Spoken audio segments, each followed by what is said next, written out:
Good afternoon, everyone. Thanks so much for joining us. This is part of the South Asian Heritage Month program and the Lit program as well. And this is an episode of the Decolonial Podcast, and we are coming to you live today, which we don't normally do for South Asian Heritage Month for our episode, Truth and Reconciliation. Let's talk about our colonial past. I am your co-host, Natasha and Junejo, founder of South Asian Writers and literary lead at South Asian Heritage Month. And I'm very pleased to introduce my co-host, Maya Kalaria, author, activist, and mystic, who does a great deal of decolonization work and activism around this area as well. Maya, it's so nice to see you. So nice to be here. And thank you everyone who's joining us, whether you have joined the Eventbrite event or you're just watching one of the live streamed episodes on Facebook, YouTube and Twitter. Thank you so much for joining this conversation with us today. It's a very important one. It is a really important one. Just to give you an idea of how we're going to be exploring this, because it's a very broad topic of conversation, and it's something that is that is enormous, and let alone something that we can cover in 1 hour. So those of you that know about us already will know that Maya and I, we're both South Asian women. We're both British born. I'm of Pakistani heritage. I'm half Sindhi, half Punjabi, and Maya is of Indian heritage as well. And so what we thought might be effective here would be that if we explored different parts of the British Empire and partition and post-colonial legacy for this episode, but how it has affected or how it has actually played a part in our lives and our formative education growing up through the lens of growing up in both of these households and cultures, respectively, as Indian and Pakistani young children and young women, and where that really sits now. So, shall I start us off? Yeah. So today is the 15th. We're recording this on the 15th of August. Yesterday was the 14th of August, and this episode will be going live on Spotify via our podcast on the 17th of August. Now, those days are notable for very, very important reasons if you are of South Asian descent and heritage. So the 14th of August is Pakistan Independence Day. And the 15th of August is India Independence Day, and the 17th is the date that the Radcliffe Line was published, and that is the anniversary of partition, and that is the date that the Indian subcontinent, as we knew it whilst it was under the British Raj, was fractured, and all of the horrors that ensued afterwards, where 15 million people were displaced, and it was the largest mass migration in modern history, then took place as Britain withdrew from India, and everybody was caught in the middle of that. So Maya, growing up, what did you hear about? First of all, actually, what did you hear about these Independence Days? And then there are a myriad of other Independence Days as well that fall within from the South Asian from South Asian heritage that fall within these times, but specific to our upbringings. What did you hear about these two Independence Days, and then to follow on as well, partition and the anniversary of partition, and what role did that play for you? Thank you for asking. This is a really interesting question, because regarding Pakistan's Independence Day, I heard nothing. I heard absolutely nothing. I only learned about that recently, and that it was a separate day. You know, I'm embarrassed to admit, because I wasn't taught this in school, and my family didn't really sit me down and teach me this. So that's something that's quite new to my knowledge. And I didn't realize that they were one day apart because of Mountbatten wanting to attend both parties. So his sort of frivolity just had a seismic impact on people's lives and deaths, and entire land and cultures being, partitioned basically, and all the aftermath of that. So I didn't know that either until recently. In terms of India's Independence Day, my mum died when I was 9, and my dad remarried a white woman who is a school friend's mum. And her father actually served in the British Army in India. So it's a very, very complex, painful situation. And she's very proud of him. So we never spoke about any of this in our house. My dad has never, so my dad is a twice migrant. He was born in Uganda and he was part of the expulsion, which I believe is in the 1972, I think. Part of Idia means expulsion. So my dad has never been to India. He has no interest in going to India. He's quite divorced from his Indian culture. So in terms of our household, because he had assimilated into British culture and he'd married someone who was proudly the daughter of someone who had served in India under the British Army and acted as a colonizer, we didn't speak about it at all. So the knowledge that I got was mainly from my mum's side. So my mum, who'd passed away, her family still feel very proud of their Indian roots. And they spoke about Gandhi more than anything else. So his kind of involvement in, like, they were very proud of him and what he had achieved and the fact he was Gujarati, because I'm of Gujarati heritage. So I kind of learned about it through a filter of like a lot of pride on his behalf, like kind of through him. But I didn't really learn about like, oh, this was India's Independence Day and this is what happened. And so many people like died during the partition period and it was the biggest mass migration. No, none of that. This is or all indeed why we needed independence or Exactly. any of the stuff around that, you know? I didn't even get told, you know, Britain had violently, you know, colonized India for 200 years. And that's what caused the rest of this mess that was to occur. Like that wasn't even a conversation. So yeah, I was pretty ignorant, to be honest. No, but I think it's interesting you say that, because that's a sensibility that like that ran through our household and our community as well. Like I didn't hear anything about Indian Independence Day at all. Right. I heard about the 14th of August being Pakistani Independence Day. I heard about Jinnah. I heard about, you know, the first president of Pakistan, setting up the state of Pakistan. What a glorious day it was to finally have a country of your own. And this entire part of the story where millions of people died and there was all of this unrest and all of this horrendous upset, and upset is an awful word to describe it because it is not strong enough, but all of this trauma and it was absent from the narrative around it, and the prevailing narrative around it was hope, and it was pride, and it was for something better. And when I'm this age and I try and look back and understand and piece together what really that was and where the deficits were in terms of how we talk about it. You and I were saying this earlier today.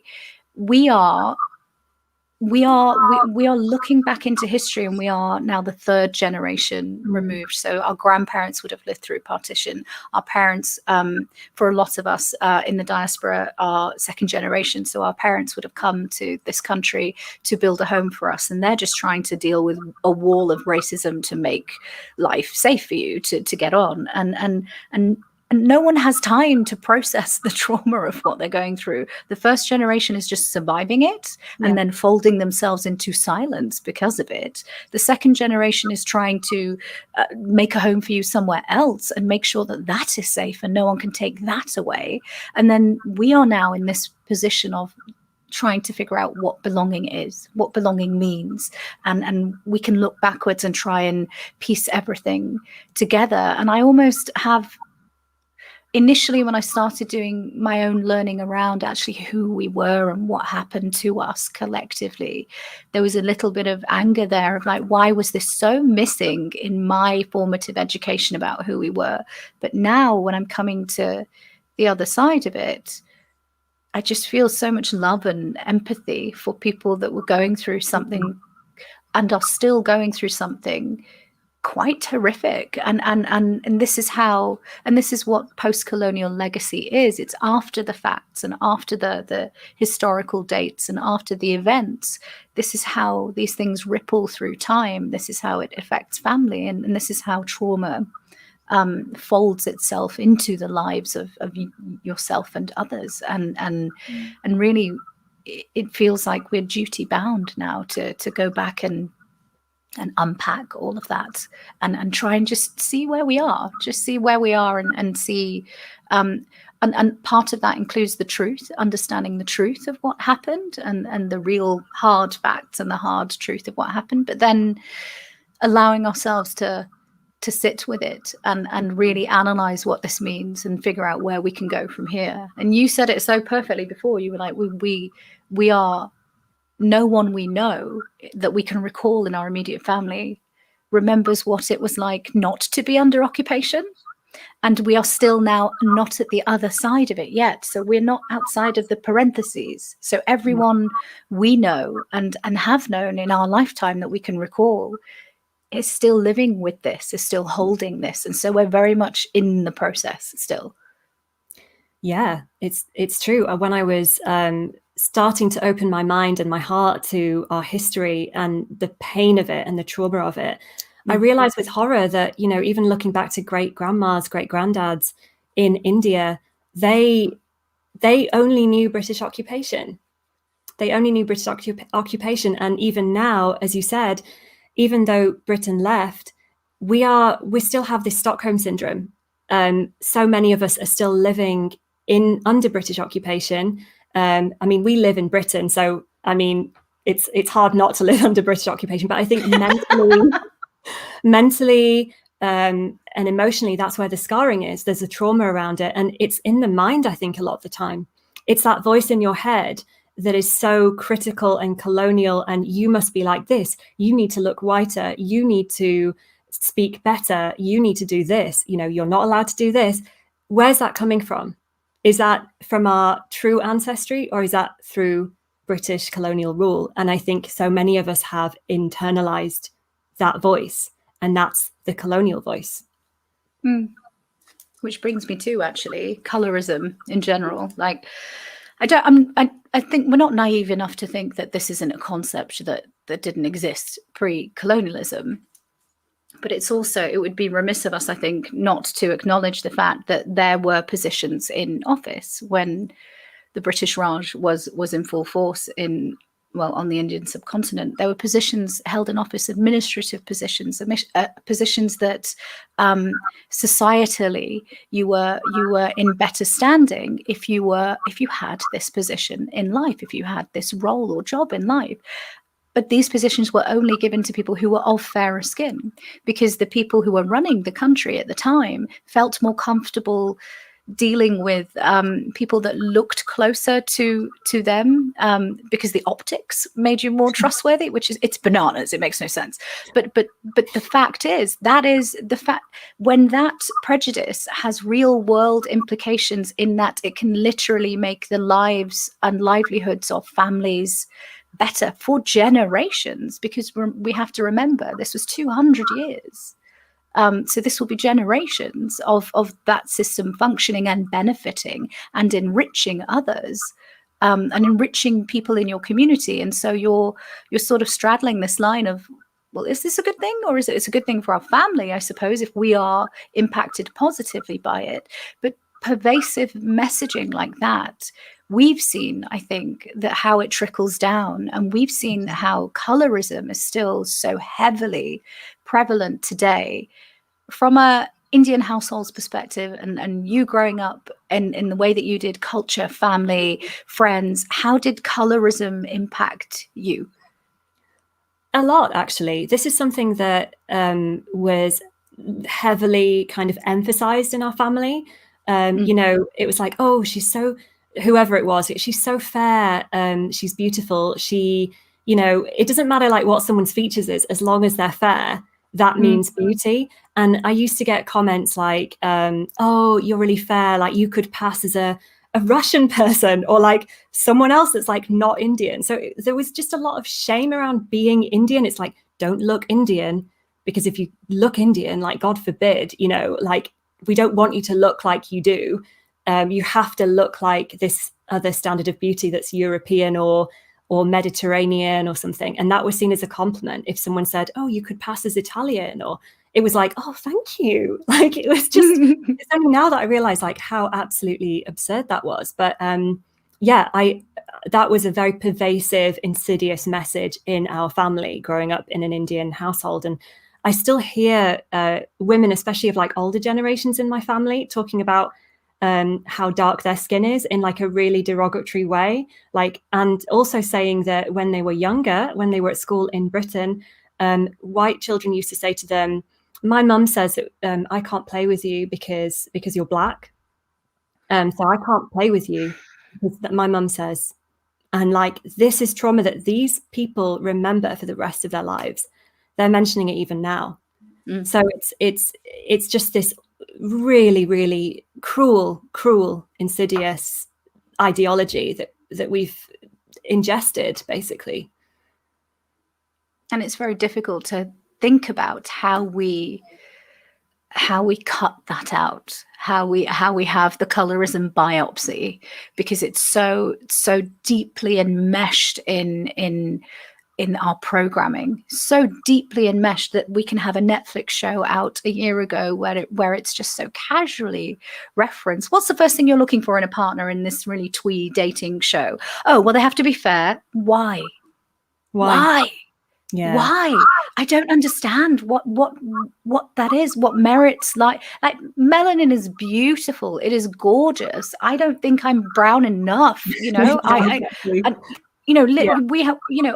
we have members of our family that just like, I need to put fake tan on because I want to be browner. Like, I literally want to be browner. And there are people who hate the way that they look because of, and these aren't even, the way that I see it is, I don't feel that these are emotions that belong to us. And so I don't feel they're necessary for us to carry, but it takes you a long time to get there. It is the idea that comes from us, and it comes from a post-colonial mindset, but it's also part of racism and how it functions in this country. It's also when you're in the playground, and I remember I was at prep school and there was this young Italian girl, and she called me Blackie, and I was like, I'm telling the teacher right now. And I think I was about 6, and she grabbed me and she was so scared. And she said, no. And my brain just said, so you know it's wrong, but you didn't care that you said it to me, and you didn't care. So you're aware that this is bad. You're aware that this is wrong, but you didn't care about the damage that you're inflicting.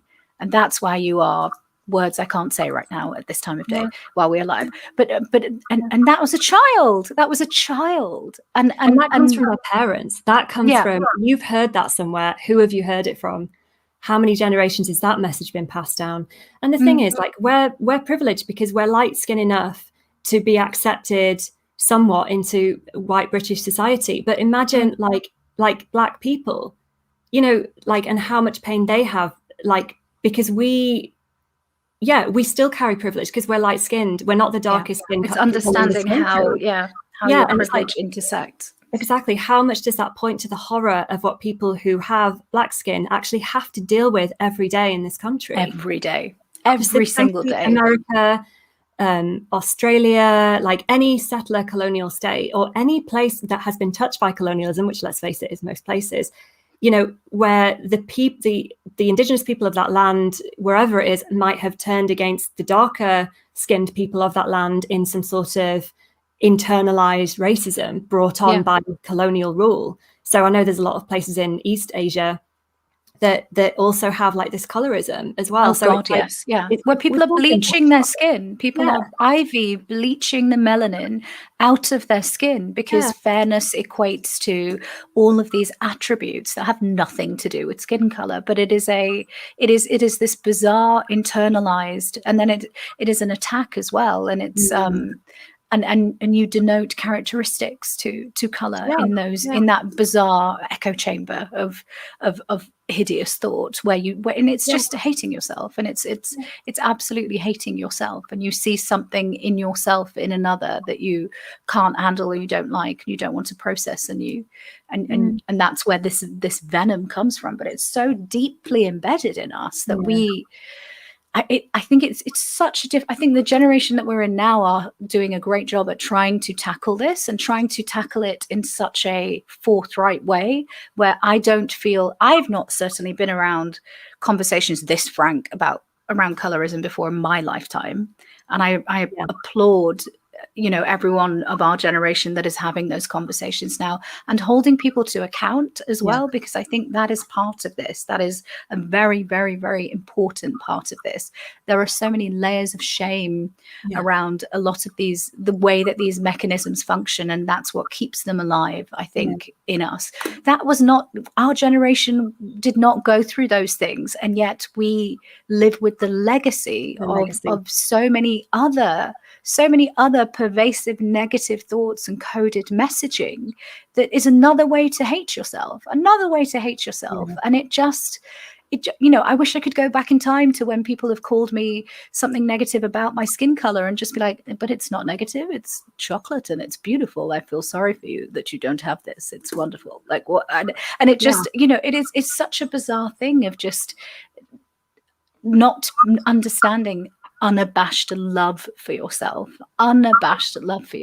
because it's almost that is in our DNA. It's been kicked out of us. We just don't have it, and we have to relearn, we have to reacquire that love for ourselves, and it's a skill that we are born almost without because of this, and we have to relearn it and then figure out how to get it back. But it is 200 years of diminishment, you know. If a powerful group that is ruling your country, your people, your land, if they keep repeating the same message over and over again, I guess part of you might even just give up on even trying to rationalize it. And, you know, it's not worth even fighting against it. And then you kind of like just internalize it, and then you pass it on without even knowing, because it's survival as well. If you're being told that your survival depends on being fairer, even if you don't really agree with it, it kicks into your trauma mechanism and your survival mechanism. And then it's like, I need to be fairer to get by in society, to literally live, to be married, because marriage is like something that's sort of deeply sort of pumped into us, like in our South Asian communities. And just to be, powerful, to be successful financially, you know, all of these things, it's all linked to that. So I think it is hard to unwind it, because it's so now deeply entrenched in our nervous system. In our trauma nervous system, it's like, it's hard to unpick that, as well as body dysmorphia, like racialized body dysmorphia. So it's not just our skin, it's our features. I grew up wanting a nose job for most of my childhood and then early adulthood. And now I'm just like, never, absolutely not. I love how ethnic and big and enormous my nose is. I absolutely love it. I love it. And I love emphasizing it. I love making a feature of it. I love it because it's who I am. It's where I'm from. It's everybody that came before me that's standing in my bones behind me for generations. It is a glorious, beautiful thing, and I you know, and I think there's a consensus here between all of us that we will not let another generation feel that way about their gorgeous ethnic noses or anything else, because it's you know, this is bizarre messaging, but it is important, like you say, to acknowledge where that comes from. It's deeply embedded from a history of that does pitch your survival on things like your skin color, on things like the dialect you speak, and literally the caste system. And it is a terrifying thing.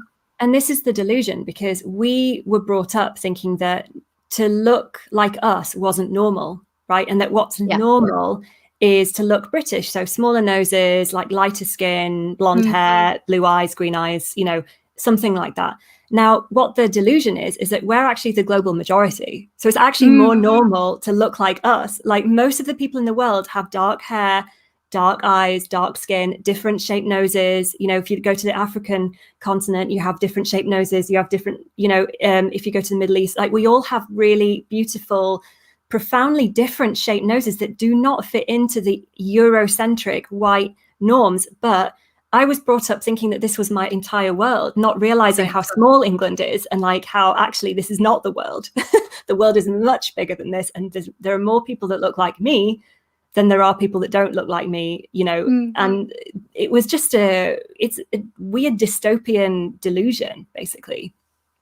Yeah, I agree. And I think it stems from the fact that we are specifically exactly what you said, but like we are in Britain, we are in the land that that was the home of the British Empire, the British Raj. This was British, and the scariest thing when you are figuring out who you are and you're so young and you're so vulnerable and you're trying to, you know, you force yourself to try to fit in, and it is survival as well, because you are, from my perspective anyway, it was a case of like, I just don't want to I don't want to go from naught to P word. I want to avoid everything in between that gets to whatever I have to do in the 90s to not go to the shops and then suddenly come home with oh yes, it was another racist attack. Love that on a Saturday for me. Love this for me, because that was it. It was about survival. And then suddenly it becomes such second nature that you lost all the parts of yourself that, you know, that you spend years going back to and start podcasts about, but it's an extraordinary but that's it exactly. I feel like we've locked all of this away, and you and I have both spoken about this. Our lives have been we've been in very white centric spaces. There's a lot of white adjacent, I suppose, qualities to the way that we're perceived, and I think sometimes that can the way people respond to you is as though you're not who you are, and you're like, no, I like pakoras, stop. Like, no, please stop. I'm me, I'm still me. And it's also the fact that we are viewed as these very two polarized things. So we are either you're running away from this culture that is backward, and there needs to be a consensus that your culture's backward and spill all the beans, or there's this romanticized version of Sonali dancing in the rain. Inja, like, and it's this romanticized thing, isn't it? Of like, tell me about your land and your culture, tell me about your food. And it's and when you are anything in the middle of that, I think that's where people, when they meet you, they're like, oh my God, you're like me. And it's like, no, I'm like me, and we are like each other. Everyone is like one another. Your worldview is just so small, and you're very sheltered. You're very, very sheltered. And really the deficit isn't with me. It's that perhaps we need to expand learning on this entire issue. If there was more education around actually what happened and what went on, that all of us would be the richer for it. It's not just going to help the communities that actually went through this intergenerationally to heal, but actually when you're sitting in the land that has that history of all those awful, dark, horrible things, understanding it, contextualizing it, being able to look at it all without getting scarily triggered in some really horrific. We've seen some horrible instances of people not being able to face conversation around it, lest we bring up the statues, you know, good God. But that benefits all of us. That benefits all of society when we are open and when we are truthful. And this is what this episode title is about, which is really your idea: truth and reconciliation. They go hand in hand with one another, because one follows from the other. Yeah. And I think up until now, for so many of us, before we started having these dialogues, it was just safer to be a brown white person. You know, for many of us, it was safer to just deeply assimilate, stay in our safe survival mode. And just for especially like white British people around us to think that we're one of them, and we haven't been through all of this trauma, and we're all good. We're, you know, some of us have been, you know, we've been educated quite similarly, and we dress quite similarly, and we speak quite similarly. So, you know, just don't worry about what we've been through, or, you know, our history, you know, don't worry about that. We're just brown white people like you. And I think that's what's so painful. Like, why should we fold any of ourselves away to make you comfortable anymore? Why should we ever have? And because we knew that we weren't safe, that's why a lot of us did it, because we know what the British have been capable of. And so in our bones, we have this fear, this absolute abject terror of knowing what could happen to us, because it's literally in our intergenerational trauma and in our bones. And so it's scary even now. Like I was saying to you earlier, even talking about this, it's not like I'm really confident, like, oh yeah, like, you know, I'm going to lay it all out on the table and this is everything that I've been through. It's still scary because I still carry trauma. I still carry deep, deep fear of like what could happen to me by talking about these things. I do try and overcome it, but like it's not a clean cut like decision, like a switch that you turn on. It's fighting against that, or accepting and showing compassion to that deep-seated trauma that has been passed down to us from birth. You know, I was called Maya Kalaria instead of Maya Patel when I was born, because taking the ancestral name was easier than people knowing that easily that I was Indian by the word Patel. So like I was literally came out of the womb in London, like hub of where it all started, being named differently. Imagine the energy of that, like the shame. Yeah. You can't be who you really are. You can't, you know, it's like diminishment from birth. Put your head down, work hard, don't draw attention to yourself lest something else happens, you know, because we know what's happened in the past, and we know what's happened. Like, we know, and it will end in the destruction of us. It will end in the eradication of our history, of our culture, the pillaging of our land, the taking of all of our stuff, and then being told it didn't happen, genocide, and being told it didn't happen the way we remembered it, and then being told it was for our benefit, being told, oh, but we gave you the railways, guys. We gave you the railways. And I still hear that. I've heard that my entire life from older members of our community, and it literally is it's a trauma response. It's of going, no, but I mean, they did that, and I've had to genuinely, with respectfully go, they built the railways so they could travel to further corners of your land and take more of your stuff. Exactly. Like, and the word was that I used was not stuff. Like, but it was, but it literally is like, that's what the railways were for. Yes. It was a tool for which to steal more from us. And it was not a gift. It was what was left behind, because if it could have easily been packed up and taken away, it would have been taken away, guys. It would have been taken away. And I think sometimes we do the thing of like, when our house has been burgled, we're like, well, at least they didn't take the fridge. And I think it's that. I think it's that where you're literally like, okay, well, do you know what? Everything isn't in complete ruin, because the fact is, and the hard figures here are, $48 trillion worth of wealth was stolen from the Indian subcontinent during its occupation. And by the end of the British Raj, $48 trillion worth of wealth at that time. So what would that amount of money be worth today?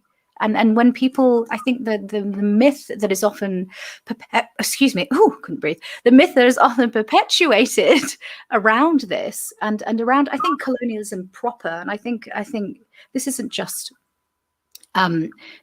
localized to British history at all. This is colonialism in general. I think the reason that the way that it has to succeed is if you convince the people that you are moving from, and the people who are perpetrating it, you convince your population that the people you are persecuting and the people you are colonizing need you. They need the wealth of your knowledge. They need the wealth of your experience. They need the wealth of your agriculture and your intelligence. And so it really relies on a great deal of things that you implement through pseudoscience, through manipulation of facts and history, and absolute brainwashing, because that's the only way as a populace people can go to bed at night if they genuinely believe that they are doing some good. I think people in Britain at the time, I don't think they sat here toasting each other and going, yay, kill all the brown people. I don't think it was like that. I think this is genuinely something that was missold to the public as we are benefiting these people. We are setting up trade routes. You know, these companies went over there as private companies initially. It was about silk trade. It was about plantations, and then it became, and not that it wasn't sinister to begin with, but the business case for this was put forward before things got as horrific as they did. And the business case had to be heard by people who were reasonable. And those people who were reasonable had to agree to it for a reason. And I'm not defending this in any way, shape, or form, but understanding context here is so, so important. So we understand how this happened in the first place, which is why I really like books like this, by the way. Here we go. So Empire Land by Satnam Sanghera. Ignore all my sticky tabs. It's really, really great. And it is incredibly well researched. A quarter of this book is bibliography, but it lays out so many of the facts about what happened here and what happened to us. And it lays them out in a way where you feel emotion around what has happened, but it doesn't lay things out emotionally. And that's why it's now becoming a resource for schools. Penguin is sending out 15,000 copies to state schools across the country, because it is that we have not had a comprehensive overview of how this directly affects us and what the realities and horrors of this really are until now, this moment in time, which is extraordinary. It's an extraordinary thing. Yeah, it really is. And thinking back on how it was rationalized, just going back to your point about how the British or any colonial power rationalized what was done, it makes me think of the famine, the Bengal famine, and how somehow millions, up to 3 million people died during World War II in Bengal, because for many different reasons, but one of the huge reasons was that Britain deprived it of rice and sent the rice over to Britain for war efforts, to England. Yeah. So there was a decision made that Indian lives were less important than British lives and English lives. And that decision, I don't know how people slept at night making that decision. I don't know how they justified putting all of these lives as a sacrifice for what was felt as better lives or a better effort. It completely astounds me. And yet somehow, not only was that somehow rationalized, but also hidden, completely hidden. Yes. I wasn't taught about it. I only learned about it last year. And I was absolutely horrified. The blood is in the land of India spilt by the British. And no one mentioned it to me. No one mentioned it to you. It's not talked about. It is such a huge part of our history. Millions of people died, and that could have been prevented. And to me, that was genocide. That was knowing that people would die, because you know what happens when you deprive people of food. You know what's going to happen, and you did it anyway. And to me, you were given all the facts at that point. I think the people making those decisions were given all the facts.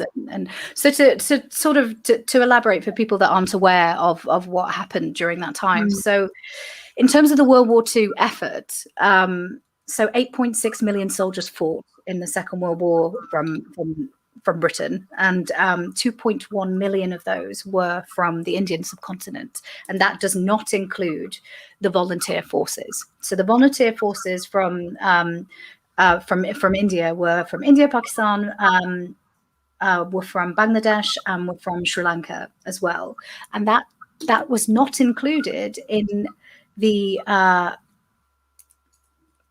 2.1 million soldiers that were part of this war effort. So that 2.1 million soldiers, first of all, if we look at that number, first of all, those were soldiers that were sent to fight in the Second World War, who were, we need to understand, under occupation, and they were forced to fight in that war. That's one thing to understand. Secondly, as well, both when I had to research the figures for, I think it was our war memorial, I think it was an Armistice Day post that we were doing, 750,000 soldiers in World War I and World War II, that's the recorded figure, both the same figure, of South Asian soldiers who died in the First and Second World War, same number. And then for the Second World War, it says 2.5 to 3 million civilian deaths. And I remember talking to Maya about this and going, I don't understand what that means or why that's folded into war death. And I said, am I being mental here? I don't remember any battles being held in South Asia during the Second World War. And when you dig down into it and realize what that was, that is the figures of the Bengal famine, because there were two. So the one that happened not in the 1700s, the one that happened in the Second World War, that is how many people died. It was 1.5 million died of starvation. 2 to 3 million people died from deaths from different epidemics that were associated with malnutrition and lack of nourishment, and then everything that happened. And that specifically occurred. It happened during the Second World War, and it was a decision that was undertaken because of wartime, but because India was under occupation at that time, food was diverted away and put into rations for the British public.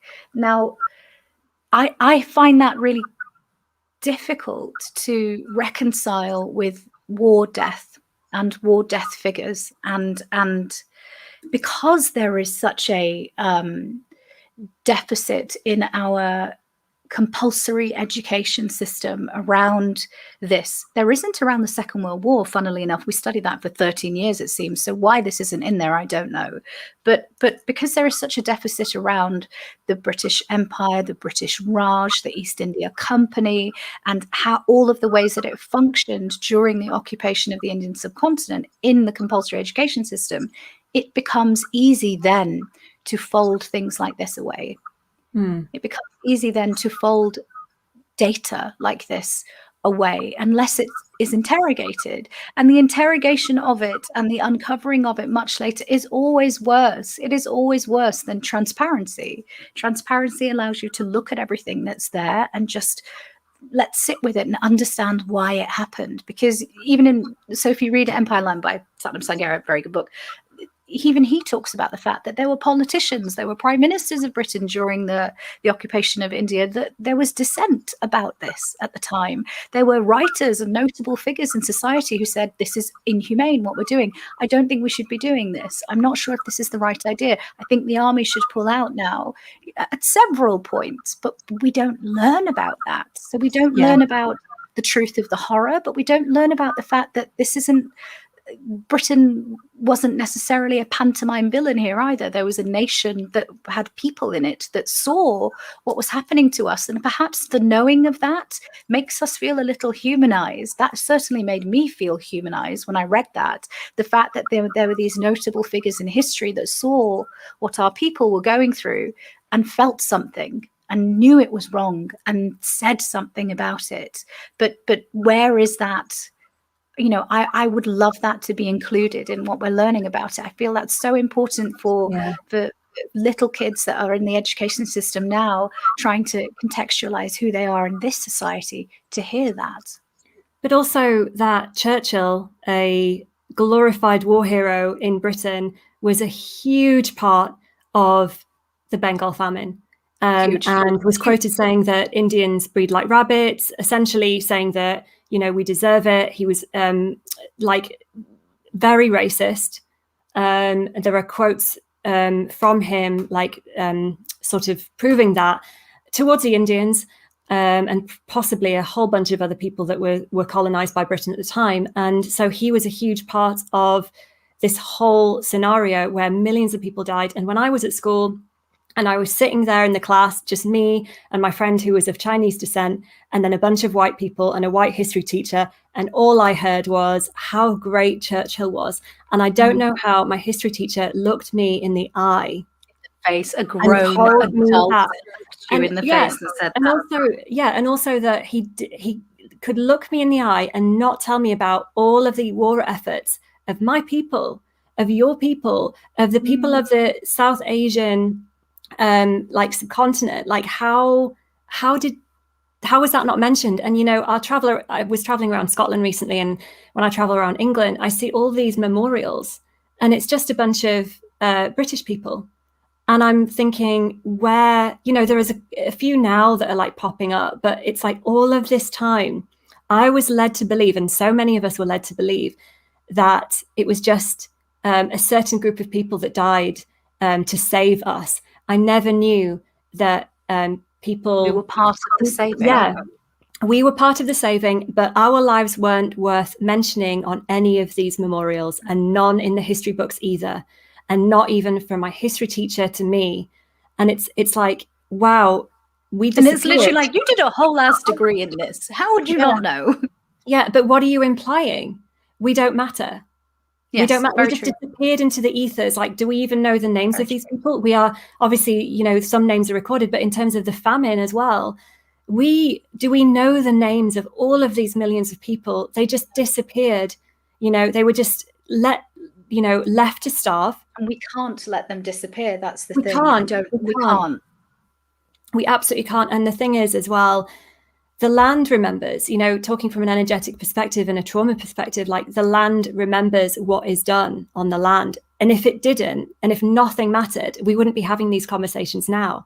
And if nothing mattered, why in Britain do we commemorate World War I, World War II? Why do we talk about the Holocaust like it was such a terrible thing? So it matters when it's a certain history and it glorifies a certain people, or, but when it comes to things where, like the genocide against, South Asian people, that doesn't matter. So it's kind of like, for generations. Exactly. Intergenerational genocide. Yeah, you can't decide what matters and what doesn't. It's like trying to play God. Like, oh, forget about the millions of people that died on the subcontinent and during the transatlantic slave trade and all these things. But like, we will make it really clear that we care a lot about who died here. It's so strange to me, because to me, we should be honoring all of them. And we should be honoring all of them equally and affording them the dignity they all deserve. Like all of them deserve that dignity. Their lives were taken away. Their lives were taken away from them. And what I mean is each of the communities you've mentioned is who I'm talking about.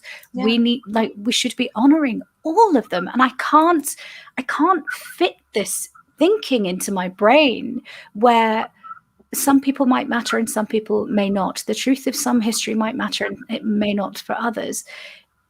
We all lose when lives are lost. We all lose. And how can I feel like I'm broken sometimes, because I don't understand why people wouldn't care about this. It doesn't matter to me who the community are. It doesn't matter to me what you look like. It doesn't matter to me what you believe in. If your life was taken away and it was wrong and it should never happen again, and we need to understand why it happened, we need to look at it. Yeah.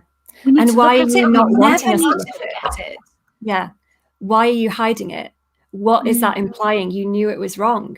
Why are you going to such lengths to hide this from us? That says a lot. If you're not ashamed and you really believe in what you did and you can sleep at night, then tell us about it in our history lessons, in our history books. Tell us about the stolen artifacts. Tell us what you did. If you're not ashamed, then we can talk about it. But it turns out we have to unearth all of this ourselves because it's not easily accessible. And that's painful. It's incredibly painful. Yeah. It keeps pushing the narrative that we should be ashamed and that we should stay quiet and that we should stay silent and not make a big deal. Just forget about it, and I'm not going to do that. And I know neither are you. That's why I love you. You're great. She is great. You need to follow Maya everywhere. She does so much of this type of work, and you speak on a lot of other podcasts and stuff about this and how it affects just BIPOC in general as well. This isn't just specific to the South Asian community. This is something that is felt across all marginalized communities, really, and communities that have been colonized. But understanding the reason that we prefer the term BIPOC is because it's understanding that people of color have a different experience to Black and Indigenous people, because although we understand racism and although we understand occupation and we understand different functions of and have been touched by genocide in certain ways, we will never understand and have the same global experience of intergenerational genocide as Indigenous and Black people do.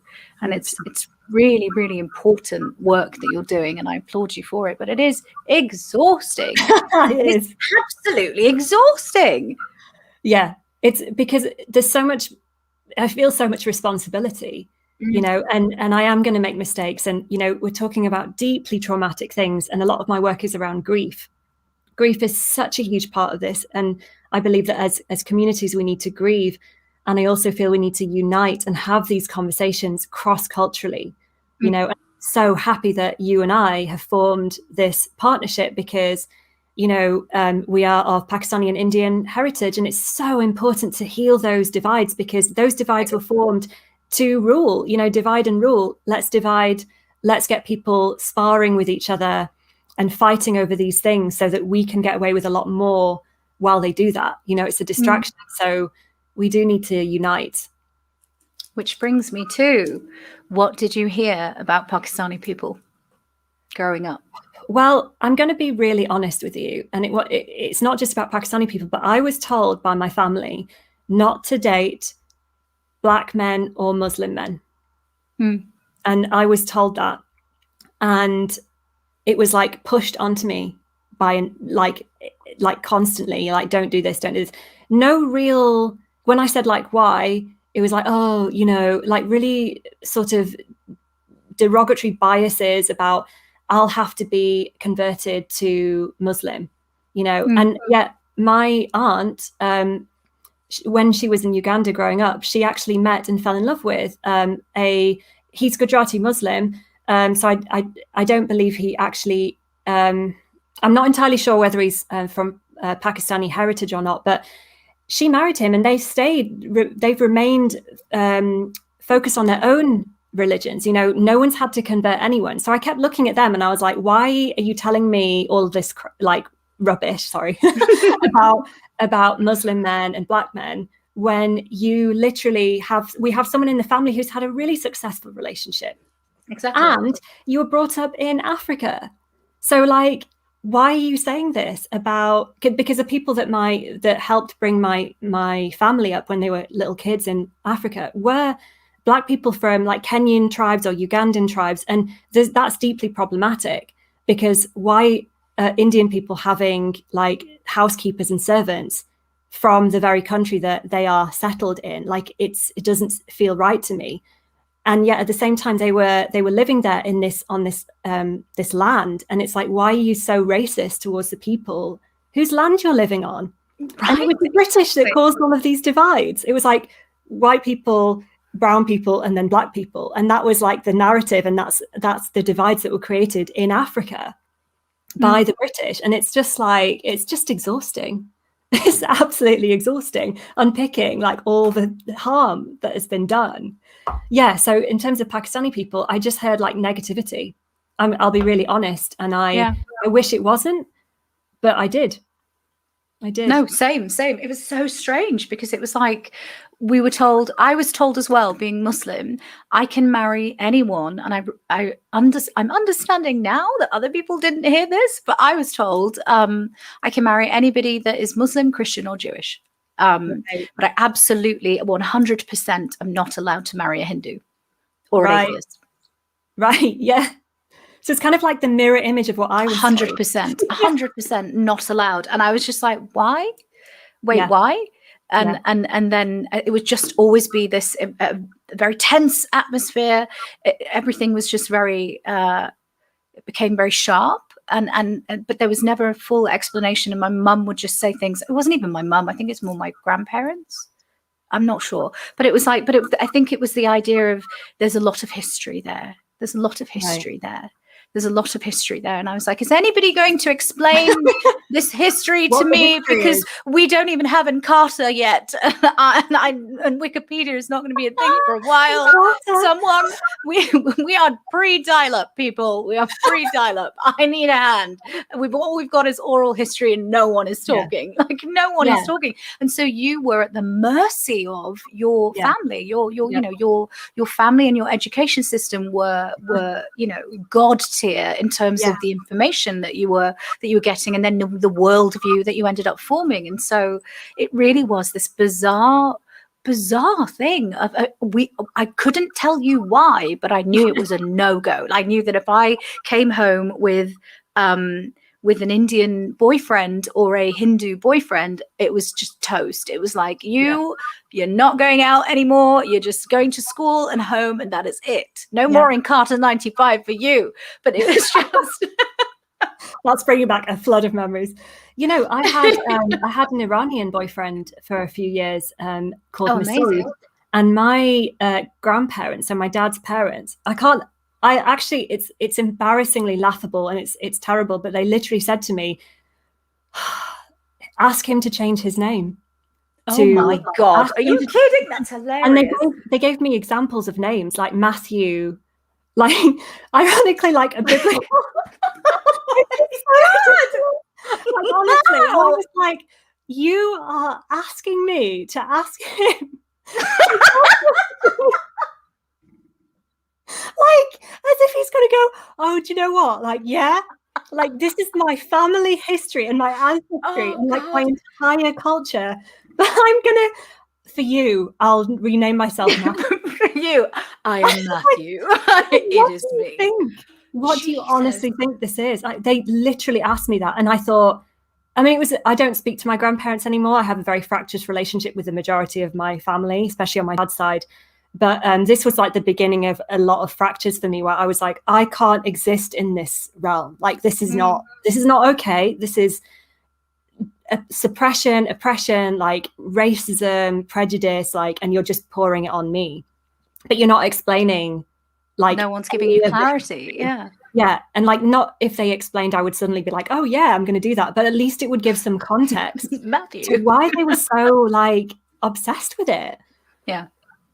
It's so good. That I find that, oh God, I'm so sorry to burst out laughing. I find that hilarious. And he must have just been living his life, just going, you people have some stuff to work out here, because I like me and I don't know. I didn't even tell him. I couldn't, because I just thought, this is heartbreaking. Yeah. If he asked me to do that, I would obviously say no. And I'd be like, I'm not good enough for you, like, and your family. This is absolutely insane. So yeah, I didn't tell him at the time, unless he's watching this now. And Matthew, we're so sorry. Terrible, absolutely terrible. Yeah, so that's the extent of it, and just a bunch of biases. But this is the thing as well, and this is what I never understood about it. It was the unabashed holding of said biases, and yet being so acutely aware of when biases are leveraged against you as a community as well. And the thinking for me was just, I don't understand how you can, so logic exists everywhere or nowhere. That's just how logic functions. Logic is maths, logic is science. It just is. That's how you test for bias. You take all of the variables from this situation, you implant them on another. If the logic holds, you're not a word I can't say. So, it's really difficult not being able to swear on this podcast. We normally do. I apologize, people. But it and that's how you test for bias. And so extrapolating the offense that is caused and the deep, valid hurt that is caused when systems and people are functioning to oppress you and everything that we are, and then flagrantly displaying the same sensibility towards parts of your own community, or even like members of other minority communities, because I knew that was a wider held view in the community and wider parts of the family of like, oh, well, if you dated someone who's Black, there would be a massive problem. And then in other parts of the family, it was like, just don't date, just don't date, just don't, or just don't tell anyone. Just have a secret double life, as every Asian woman knows. But but it was one of those things that I've just never understood. What the cognitive dissonance there, how that must sit in the body, and what that must do to you. It tears you apart, and it is a colonial legacy, because it's like, here's the white British or any white European colonizing force, and everyone's fighting to be assimilated to that so that they have this supposed power. So if you're like really traumatized and in your survival energy, and you see a group that you can stand on, it might not be a conscious decision, but like, I can imagine people have, quickly run to stand on those people so that they can be seen as more powerful. and that there's an other, and there's someone lesser than, so that you feel more powerful and good about yourself. And once again, it's divide and rule. If you can get like communities to fracture and hate themselves and hate each other, then you're going to be much more easily able to conquer them. And that's essentially what happens. And that's why there are these hate, like pockets of hate between each other's communities. Absolutely. Absolutely ridiculous. But I understand the mechanisms that were forced into us to make us believe this and dehumanize each other the way we had been dehumanized. Yes. Oh my God. We're just passing it on, aren't we? Yeah. That's what we then know. We dehumanize ourselves, because if you're, and that's the thing when you said, like, I can't imagine what it does to someone. Like, I spent most of my life fractured into a million different pieces. One thought Britishness was best, like even like dating a white guy or all of these things. And I was just a fractured mess.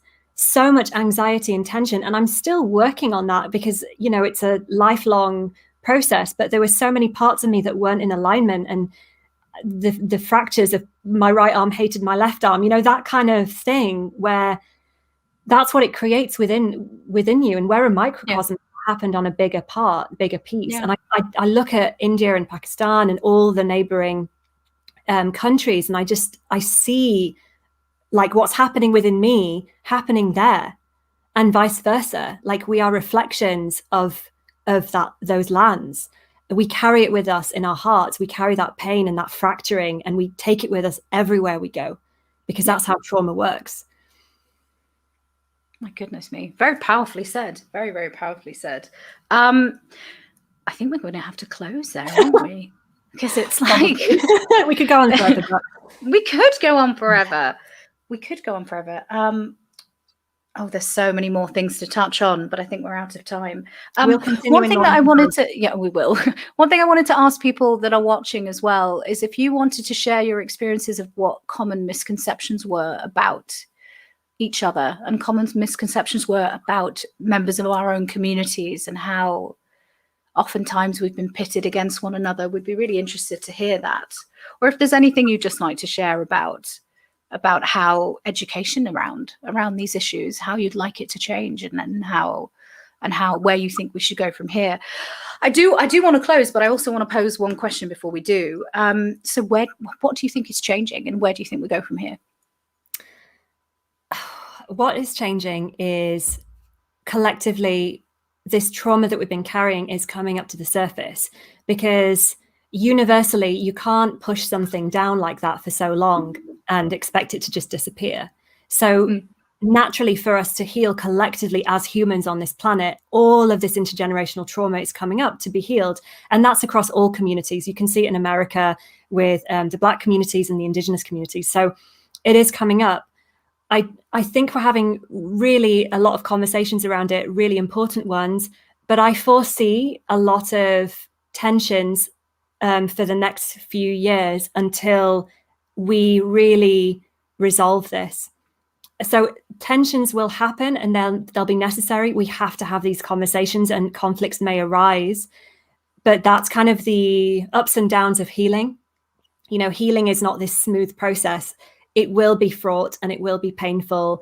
And that's trauma coming up, because what trauma is, it's like it's an emotion that couldn't be resolved, and it freezes in you.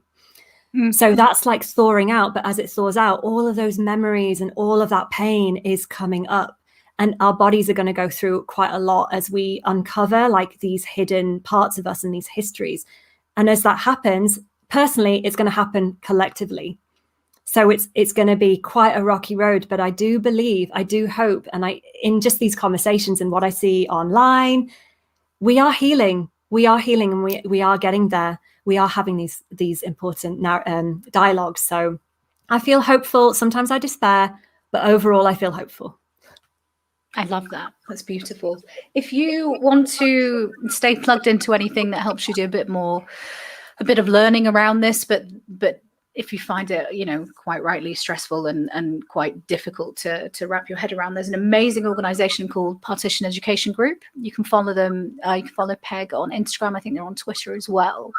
They're fantastic, and they're putting out some fantastic resources around just Britain's colonial past, but also just facts and parts of things that we don't know about our own history and that pertain to partition as well. They're a group of academics and a group of students as well, and postgrads from Oxford and from surrounding universities that are specifically focused in their work at education reform and really creating resources and learning tools that help us to demystify a lot of this. And as much as this is so much rooted in the personal, there is a balance here to be struck between let's look at the true complete picture of our history and then analyze that together with how we hold all of this and how and where we go from here. And if you wanted something constructive to dig your teeth into, but not have to watch 4 hours of a documentary that makes you want to hide for a week, which we've all done and is necessary at times, but this is such a great way to engage with this in an actionable way and in a way that is very accessible, incredibly accessible. And they have learning packs and everything available. So do give them a follow. They're called Partition Education Group, and I highly, highly recommend them. They're led by an amazing team of people. But yeah, thank you so much for joining us, everybody. We're going to go have a sit down, aren't we? Yeah, it's been a lot. Yeah. Sure. You can follow us on the Decolonial Podcast on Instagram. You can find us on Spotify. This episode is going to be live on Spotify UK and Spotify Global as well from the 17th. So we're going to go live on the 17th for the anniversary of Partition. And we also have something called a microaggression hotline. We deal with decolonization in general, but we deal with things like race and things like this as well. So we set up an answer phone service called the microaggression hotline for just people to offload a lot of the stuff that we have to carry and deal with on a daily basis, where we may not always be able to or allowed to respond as our full selves. So if you follow us on Instagram, you click on our link tree. There are links to where you can find us, where you can watch us, where you can listen to us, and where you can leave us an answer phone message and just tell us all your stuff, really. Oh, hang on. Hello. Oh, bless you. That's really lovely. Dialogue does work. Let's just keep talking to each other. And we invite you all to be part of this conversation. It's a necessary, important thing. And all of your viewpoints are important. And in order to have a clear dialogue on this and a healthy dialogue on this, everyone's invited. Everyone is invited. And we need to start with facts and then build from there. Thank you to everyone who's joined us today and everyone who's going to listen on the podcast as well. It's such an honor to have these conversations. They're so important. They're difficult, but they're so necessary. And just want to say thank you for sitting in this discomfort with us. Thank you for being on this healing journey with us. It means the world. And we're just, I can only speak for myself, but I know you feel the same, like so pleased to be on this journey with you all. And look forward to many more dialogues about this. Tune into the Decolonial Podcast for more. Yeah, we will see you later. Thank you so much, and happy South Asian Heritage Month. Bye. Bye.